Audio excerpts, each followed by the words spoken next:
Hi there, and welcome to My Catholic Perspective. I am Allie Marie, and around here I like to share my Catholic perspective on different events going on in the media or in life and doctrine, whatever's going on.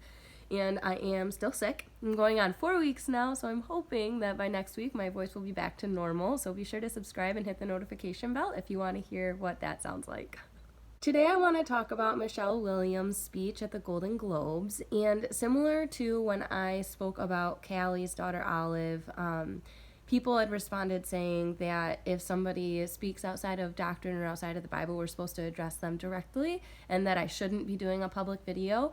I just want to say that when somebody promote something on a public platform, it deserves a public response. Because if we just allow the negative, like obviously this is overwhelming the media right now. Like Michelle's statement that her abortion, basically, so she attributed her ability to receive this Golden Globe to having her abortion whenever she did. She attributed being able to employ her right to choose as a woman, that is what gained her her success that she has today. And so that's what I want to address. And because she made such a public declaration like that, it deserves a public response based in faith, based in the Catholic perspective, in a Christian perspective. Because if we don't, that side never gets heard. And I can't just send her a little message and address her privately and be like, hey, I'm not sure that this is the right thing because of how she went about it. So that is why I address Callie publicly. This is why I'm addressing this publicly as well. When I first heard about this speech, I did not know exactly who Michelle Williams was, so I had to look her up. And on her Wikipedia site, it shows that she is currently pregnant with a man that she is engaged to, which will be her third marriage. Her second marriage ended after only about a year, and then she was married to Heath Ledger. They separated. They have a daughter together. He committed suicide shortly after they separated, and it's just this whole fiasco. So I always tell people to consider their source when they're hearing information. So, if somebody is known to be really negative and gossip and be terrible about people, you don't necessarily want to believe what they say immediately because they are likely twisting the story to suit how they view the world when it's not rooted in reality. I just read a quote this morning that said, "Facts are stubborn things." So we have to look at the facts of who someone is. We have to look at the facts of their track record. And Michelle does not have a track record of being sustainable, of being steady and steadfast and prudent. I mean, it's hard for me to talk about this because I don't know her personally. I definitely leave judgment to God. I'm not saying whether she's going to heaven or hell or whatever. I can only speak on her actions. I can say this is what is coming forward. These are the fruits that are coming forward from her life. And so for her to say, everything in our life accumulates to what happens next. So my husband and I just moved. This last Saturday was our final move, so I have boxes everywhere. And we had lived in another house for about 2 years. And if we hadn't lived in that house first, we wouldn't have gotten the current house that we have, which has 5 upstairs bedrooms, a master bath with that, a bathroom that shares those bedrooms. It has a great layout downstairs. It's what we've been looking for, ultimately. And if we hadn't lived in that other house for the 2 years, we might have bought a different house in this area that we wanted to be in. And we could, there are a ton of things that I could say that led us to this house. I could say, oh, well, it's because we didn't buy that house that we got this house. Or I can say, everything in life happened the way that it did, and I got to this point. It wasn't a singular event. And I can guarantee, there are so many actresses that have had their children and had them up for adoption, or they've had children and they've still found success. And so for Michelle to say that it's because she had this abortion that she was able to do this is just crazy. She's going to have a baby right now, and she's still going to go on. She's already committed to 2 new roles that are going to go on after she delivers this baby. There's not this thing that she has to abort this baby in order to do these other things. I mean, you look at Wonder Woman, who was pregnant during shooting and had to do the green screen over her stomach. There are so many capabilities to be able to carry your child and still find success in the world. I also want to talk about trophies. The simplicity and the very temporary effect of something like receiving a Golden Globe award I was thinking about it this morning and thought about Mother Teresa when she was nominated for the Nobel Peace Prize.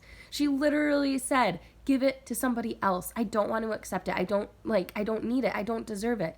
And they insisted and they pushed and they said, you can use this as an opportunity to promote the platform that you're working on. It doesn't have to be about you. It can be about what you're doing. And so she finally agreed. That humility is astounding. And people respected it. People said, like, this woman is amazing. Who would turn this down? How could she do that? And then we see someone like Michelle Williams, who does what she did, praising her abortion, doing the women's right to choose, all these things, and resounding applause, all these things. But it's like, can you have respect for both? Maybe. I don't know. Like, I think that the woman's right to choose starts with who she chooses to get into bed with. Like she said, the women's right to choose, it allowed me to choose who and when I want, when I'd have children and who I'd have them with. That choice starts when you choose to sleep with somebody. Like, we should not be having sex with somebody unless we're willing to raise a child with them. Sex makes babies. And that's something in our culture that we are not solving a root issue. We're just dealing with these fires. Like, getting pregnant is considered a fire in so many people's lives. And so they're just like, oh, I just got to put out this fire. It's like, no, where's the root cause? You can't get pregnant unless you have sex. Like, and there are obviously exceptions. Michelle did say in her speech, like, sometimes as women, things happen to our bodies that are not our choice. Now, I don't know if that means that she was implying that she got raped or if she was implying that it wasn't her choice to get pregnant. Because I think it's the latter. I don't think that she was raped. I think she would have been a little bit more clear about that. But, you know, again, I don't know her. I haven't had a one-on-one conversation with her. And so when it comes to, like, things happening to our body that are beyond our choice, like getting pregnant without consenting to pregnancy, is like, when you consent to have sex, you're consenting to potentially be pregnant.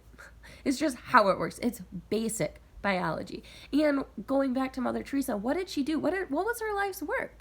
She took care of the poor in Calcutta, and she taught women natural family planning. She taught women how to track their ovulation, how to understand when to say no, how to understand, like, being like, nope, I don't really want to have my 12th baby right now, so we can't have sex this week, you know? And it's amazing how much it does work when you actually abstain during those times. It is, like, more difficult than just taking a pill every day, sure, but the reward is so much greater. There's so much that comes into knowing your body, and that's true female empowerment. Like, knowing how our bodies work and being able to say, you aren't touching me this week. Like, how is that not empowerment? How is that not taking back what is ours? Like, in Eat, Pray, Love, like, Julia Roberts is talking to the girl, right, in Italy, and she's the girl, they're sitting in Napoli, however you pronounce it. They're about to eat pizza, and the girl's like, I can't eat this, I'm just so fat, and she's like, are you kidding me? Like, have you ever been with a guy and taken your clothes off and he's asked you to leave? And she said, no. And she said, that's because he's hit the lottery. He's with a naked woman. Like, he doesn't care what you look like. You're naked. He's won the jackpot. That's how it goes. Like, guys are crazy about having sex. And they, like, you can argue that women need to be pleased and this and that. I have so many videos about sex and natural family planning and how, like, the true war on women, right? Like, that's the one that I did where I talk about women have to be known in order to be comfortable enough with a man to actually, like, get off and all these different things. And so Michelle's speech really is so disheartening. Somebody had commented Holly weird, and it is. Like, Hollywood has this totally different idea of what things look like. I know several women who have had abortions. I know several women who have had multiple abortions, and they are not happy about them. They regret. There is more regret in having an abortion than success. Because Michelle might have had her abortion, and she can attribute her success to that. But how many women, I bet it's a lot, how many women had an abortion trying to get to where Michelle is and suffered from post-traumatic stress, suffered from hemorrhaging, suffered from physical ailments, now suffering from infertility with an inability to get pregnant, because all of those things exist within getting abortions. So people can champion the women's right to choose, but ultimately that choice lies with who we're having sex with, and it also lies within being prudent, like making sustainable choices, making steadfast choices, and being comfortable in who we are, knowing that no matter what we do, no matter what happens in our life, we can always find success. And it does not have to come at the expense of another person. You look at the humor today, laughing at people who are getting hurt. We can build each other up. We can empower each other. We can protect those who cannot speak up for themselves, because those little embryos and fetuses in the belly are human and they can feel pain. So just like, when I was younger, I used to think about Jesus and how he was whipped and scourged and bleeding. And I think about the passion and I look at him and I'm like, wow, it was a mercy killing. Yes, hang him or crucify him, because how could he ever recover from that? But life is still life.